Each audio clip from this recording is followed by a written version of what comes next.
மாதா தொலைக்காட்சி அன்பர்களே, இறந்த நம்பிக்கையாளர்களின் ஆன்மாக்கள் இறைவனிலே நித்திய இளைப்பாற்றி அடைய நமது மாதா தொலைக்காட்சியோடு இணைந்து ஒரே குடும்பமாக மன்றாடுவோம். எம். ஏசுதாஸ், ஆர்சி திரு இரணியல் 10ஆம் ஆண்டு நினைவஞ்சலி.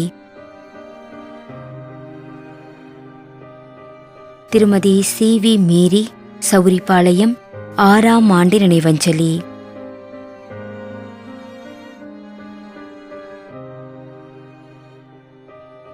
Thiru F. Thomas,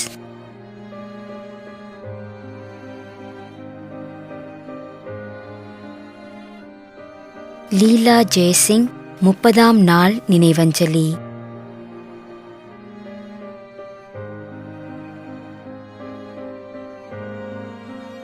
Jerome Rosario, Coimbatore.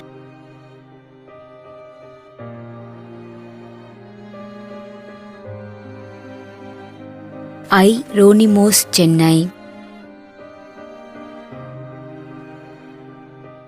மேலும் யாரும் நினையாத நம்பிக்கையாளர்களின் ஆன்மாக்களுக்காகவும் மன்றாடுவோம். தந்தை, மகன், தூய ஆவியாரின் பெயராலே ஆமென். ஆண்டவருடைய பெயராலே நமக்கு உதவி உண்டு. விண்ணையும் மண்ணையும் படைத்தவர் அவரே.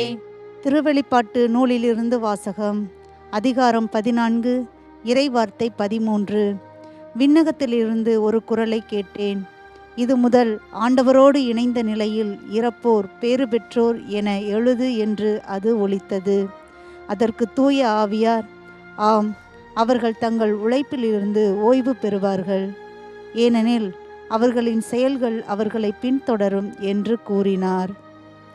ஆண்டவரின் அருள்வாக்கு. இறைவனுக்கு நன்றி. நம்மிடையே வாழ்ந்து இறந்து போன இறைவனின் அடியார்களுக்காகவும், மேலும் குறிப்பாக மாதா தொலைக்காட்சி வழியாக நீத்தார் நினைவில் இன்று நினைவு கூறும் இறைவனின் அடியார்கள் அனைவருக்காகவும் மன்றாடுவோம். விண்ணுலகில் இருக்கின்ற எங்கள் தந்தையே, உமது பெயர் தூயது என போற்ற பெறுக. உமது ஆட்சி வருக. உமது திருவுளம் விண்ணுலகில் நிறைவேறுவது போல மண்ணுலகிலும் நிறைவேறுக. எங்கள் அன்றாட உணவை இன்று எங்களுக்கு தாரும். எங்களுக்கு எதிராக குற்றம் செய்வோரை நாங்கள் மன்னிப்பது போல எங்கள் குற்றங்களை மன்னியும். எங்களை சோதனைக்கு உட்படுத்தாதேயும், தீமையிலிருந்து எங்களை விடுவித்தருளும். ஆமென்.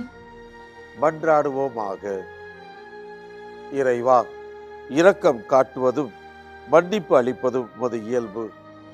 ஆகையால் உமது திருவடிகளுக்கு வந்துள்ள இன்று நாங்கள் நினைவு கூறும் ஆன்மாக்கள் மீது இரக்கம் கொண்டு அவருடைய குடும்பத்தார் மற்றும் மாதா தொலைக்காட்சி குடும்பம் செலுத்தும் ஜெபங்களை ஏற்று அவரது குற்றங்களையும் அவற்றிற்குரிய தண்டனையையும் மன்னித்து அமைதியையும் முடிவில்லா வாழ்வையும் தந்திடுமாறு எங்கள் ஆண்டவராகிய கிறிஸ்து வழியாக உம்மை மன்றாடுகிறோம்.